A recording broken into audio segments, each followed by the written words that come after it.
ഭർത്താവിനെ കൊലപ്പെടുത്തിയ പ്രതിക്ക് കോടതി മുറിയിൽ വെച്ച് മാപ്പ് നൽകിയ ഭാര്യയുടെ വീഡിയോ സോഷ്യൽ മീഡിയയിൽ ശ്രദ്ധേയമാകുന്നു.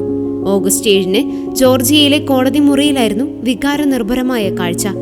ചങ് ജോൺസന്റെ ഭാര്യ റെജീന ജോൺസൺ ഭർത്താവിന്റെ മരണത്തിന് ഉത്തരവാദിയായ ജോസഫ് ടിൽമാന്റെ അടുത്തുവന്ന് "ഞാൻ നിങ്ങളോട് ക്ഷമിക്കുന്നു, ദൈവം നിങ്ങളെ സ്നേഹിക്കുന്നു" എന്ന് പറഞ്ഞ് കെട്ടിപ്പിടിച്ചപ്പോൾ "എനിക്ക് വളരെ വിഷമമുണ്ട്, എന്നോട് ക്ഷമിക്കണമെന്ന്" ടിൽമാൻ കണ്ണീരോടെ മറുപടി പറഞ്ഞു.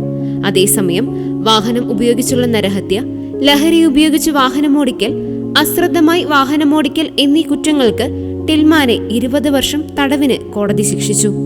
2024 മാർച്ചിലാണ് ചങ് ജോൺസൺ കൊല്ലപ്പെട്ടത്. നൈട്രസ് ഓക്സൈഡിന്റെ ലഹരിയിലായിരുന്ന ടിൽമ ബൈക്ക് ഓടിക്കുകയായിരുന്ന ജോൺസനെ ഇടിച്ചു തെറിപ്പിക്കുകയായിരുന്നു.